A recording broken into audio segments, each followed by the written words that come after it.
Min għada fil-għaxija sa nhar it-tlieta li ġej 25 ta' Lulju, Pjazza Tritoni se tkun qed tilqa' tieni darba il-Malta International Food Festival. Il-festival li issa daħal fis-seba' edizzjoni tiegħu se joffri esperjenza unika biex xieren ta' kċejjen jingħaqdu fl-istess post.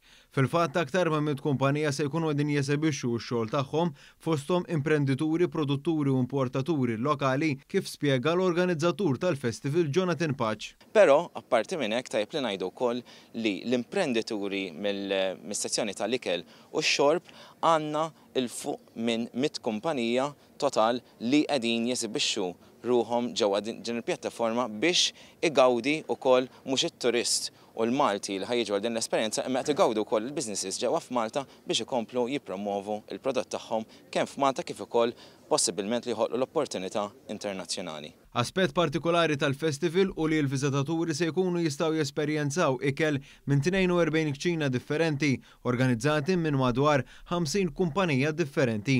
Fil-festival se tingħata importanza wkoll l-ikel nutrittiv b'sezzjoni imsejħa bilanċ u sezzjoni oħra li se tkun qed tilqa' esebituri bil-vannijiet tal-ikel fost l-oħrajn.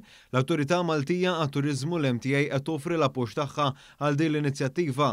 F'konferenza tal-aħbarijiet li segwit l-aħħar tħejjiet, iċ-ċermen tal-MTA Gavin Gulija stqarr li l-Malta International Food Festival se jkun qed jolli l-prodott turistiku ta' pajjiżna fil-waqt li jagħmlu wieħed aktar diversifikat.